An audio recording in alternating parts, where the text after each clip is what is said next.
दिल्ली के मुख्यमंत्री अरविंद केजरीवाल की होली इस बार रिमांड रूम में ही मनेगी। दिल्ली की राउज एवेन्यू कोर्ट ने उन्हें 6 दिन के लिए प्रवर्तन निदेशालय यानी ईडी की हिरासत में भेज दिया है। इससे पहले सुनवाई के दौरान ईडी ने केजरीवाल की 10 दिन की रिमांड मांगी थी। साथ ही एजेंसी ने आरोप लगाया था कि दिल्ली के सीएम ही इस पूरे षड्यंत्र के किंग पिन यानी सरगना है। ईडी ने कोर्ट में कहा कि अरविंद केजरीवाल ने पंजाब चुनाव के लिए साउथ ग्रुप से कुछ आरोपियों से 100 करोड़ रुपए की रिश्वत की मांग की थी। लोकसभा चुनाव से ठीक पहले पार्टी के संस्थापक की गिरफ्तारी शायद आपके लिए अब तक का सबसे बड़ा झटका होगा। आपने हमेशा कहा है कि उसके नेताओं की गिरफ्तारी एक राजनीतिक साजिश के तहत की गई है। इसके जरिए प्रधानमंत्री नरेंद्र मोदी के आलोचकों को चुप कराने, लोकसभा चुनाव से पहले उनके प्रचार अभियान में रुकावट पैदा करने, पार्टी को तोड़ने और सरकार गिराने की पूरी कोशिशें की जा रही हैं। केजरीवाल की गिरफ्तारी के साथ ही आपकी पूरी टॉप लीडरशिप अब सलाखों के पीछे है। उन्होंने कहा कि हमने हमेशा से कहा है कि अरविंद केजरीवाल जेल से ही सरकार चलाएंगे,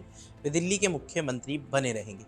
आपके शीर्ष रणनीतिकारों के मुताबिक फिलहाल केजरीवाल का विकल्प ढूंढने की दिशा में पार्टी की तरफ से कोई कदम भी नहीं उठाया गया है। लेकिन अगर बात करें कि आखिर कानून क्या कहता है, तो कानून के मुताबिक अरविंद केजरीवाल तब तक ही मुख्यमंत्री बने रह सकते हैं जब तक कि उन्हें दोषी करार नहीं दिया जाता। दरअसल जब सत्येंद्र जैन और मनीष सिसोदिया को गिरफ्तार किया गया था, तब केजरीवाल ने उन्हें मंत्रिमंडल से हटाने से पहले काफी समय लिया था, यानी वे काफी समय तक मंत्री बने रहे थे। ये दोनों बिना किसी विभाग के दिल्ली सरकार में मंत्री बने रहे। प्रैक्टिकली आपके मामले में जो बात मदद कर सकती है वो ये कि केजरीवाल के पास कोई विभाग नहीं है। हालांकि राजनीतिक रूप से ये एक बुद्धिमानी भरा कदम तो नहीं हो सकता, लेकिन हेमंत सोरेन की गिरफ्तारी के मामले में झारखंड के मुख्यमंत्री ने इस्तीफा दे दिया था और गिरफ्तारी से पहले राज्यपाल के सामने बहुमत साबित किया था, जिससे उनकी सरकार बच गई थी। लेकिन अब इसमें नियम क्या कहते हैं, एक नज़र उस पर भी डाल लेते हैं कि आखिर कायदे कानून और नियमों के मुताबिक इसमें क्या हो सकता है। तो जन प्रतिनिधित्व अधिनियम 1951 के अनुसार दोषी साबित होने तक किसी चुने हुए प्रतिनिधि यानी नेता को पद नहीं छोड़ना होता है। हालांकि पद पर बने रहने को लेकर एक नैतिक सवाल जरूर खड़ा होता है कि नैतिकता के आधार पर वो चाहे तो इस्तीफा दे भी सकते हैं। लेकिन अगर लालू यादव के मामले को देखा जाए और हाल ही में हेमंत सोरेन का जो मामला था झारखंड में, उसे देखा जाए तो उन्होंने इस्तीफा दे दिया था और पहले उन्होंने राज्यपाल के सामने बहुमत साबित किया और फिर उन्हें औपचारिक रूप से गिरफ्तार किया गया। अब क्योंकि केजरीवाल ने इस्तीफा नहीं दिया है, इसलिए वे गिरफ्तार होने वाले पहले मौजूदा मुख्यमंत्री बन गए हैं। हालांकि वो बात और है कि केजरीवाल को मुख्यमंत्री बने रहने के लिए अदालत या जेल से कुछ राहत की जरूरत जरूर होगी। अब एक इसमें खास बात यह भी है कि दिल्ली के पास केंद्र शासित राज्य का दर्जा है, यानी कि वो एक केंद्र शासित प्रदेश है। अब उसे देखते हुए यहाँ उपराज्यपाल की भूमिका और भी ज़्यादा अहम हो जाती है। अगर केजरीवाल सीएम बने रहने का फैसला करते हैं तो एलजी संवैधानिक मशीनरी के टूटने का हवाला दे सकते हैं और धारा 239 एबी के तहत राष्ट्रपति शासन की सिफारिश कर सकते हैं।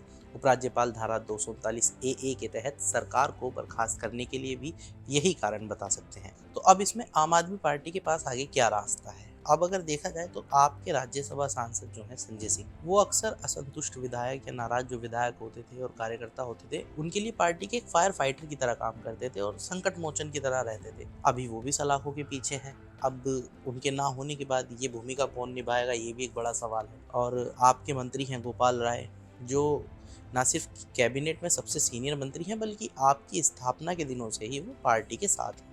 उन्हें पार्टी को एकजुट रखने के लिए कदम उठाने होंगे। अब अगर केजरीवाल लंबे समय तक गिरफ्तार रहते हैं तो जैसा कि पार्टी के नेताओं का आशंका भी है, तो आपके रणनीतिकारों को भी लगता है कि ऐसे में उनका मुख्यमंत्री बने रहना राजनीतिक रूप से तो मुश्किल होगा। इसलिए पार्टी मुख्यमंत्री की सहमति से किसी को नियुक्त करने के लिए आगे बढ़ सकती है। ऐसी भी संभावना है कि केजरीवाल की पत्नी सुनीता केजरीवाल को उनकी जगह दी जाए। इस लिस्ट में, इस सीएम पद की रेस में नाम आतिशी का, जो दिल्ली की वित्त मंत्री है, उनका नाम भी आ रहा है। केजरीवाल की गिरफ्तारी के साथ पार्टी में अगले सबसे बड़े जननेता पंजाब के मुख्यमंत्री भगवंत मान हैं।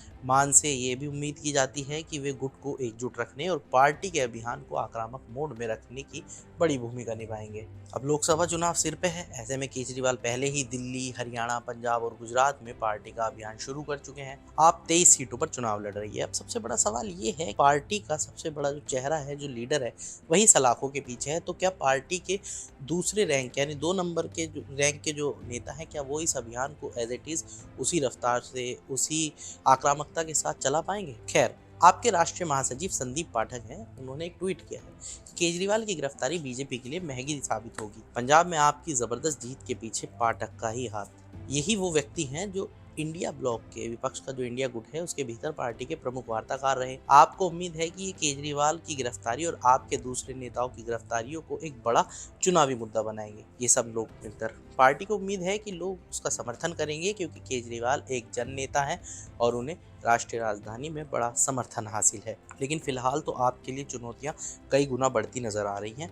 कई सवाल खड़े हो रहे हैं, जैसे कि केजरीवाल कब तक मुख्यमंत्री बने रहेंगे। अगर उनका मुख्यमंत्री पद पर बने रहना राजनीतिक रूप से स्थिर हो जाता है तो क्या वे किसी और को नियुक्त करेंगे। वहीं अगर केजरीवाल जेल से दिल्ली पर शासन करने का निर्णय करते हैं तो क्या उस स्थिति को चुनौती नहीं दी जाएगी और दिल्ली में राष्ट्रपति शासन लगाने का रास्ता नहीं खुल जाएगा। आप अपने विधायकों की सुरक्षा के लिए क्या करेगी और आखिरकार आपके लोकसभा चुनाव के अभियान का नेतृत्व अब कौन करेगा। दरअसल ईडी की एक टीम गुरुवार शाम 7 बजे दिल्ली के सीएम के आवास पर पहुंची। उससे कुछ देर पहले ही दिल्ली हाईकोर्ट ने मुख्यमंत्री को दंडात्मक कार्रवाई यानी गिरफ्तारी जैसी किसी भी कार्रवाई से पहले अंतरिम राहत देने से मना कर दी थी। उधर आपकी लीगल टीम हाईकोर्ट के आदेश को चुनौती देने और गिरफ्तारी से सुरक्षा मांगने के लिए सुप्रीम कोर्ट जाने ही वाली थी, लेकिन ईडी के अधिकारी उससे पहले ही दिल्ली के मुख्यमंत्री अरविंद केजरीवाल के आवास पर पहुंच गए।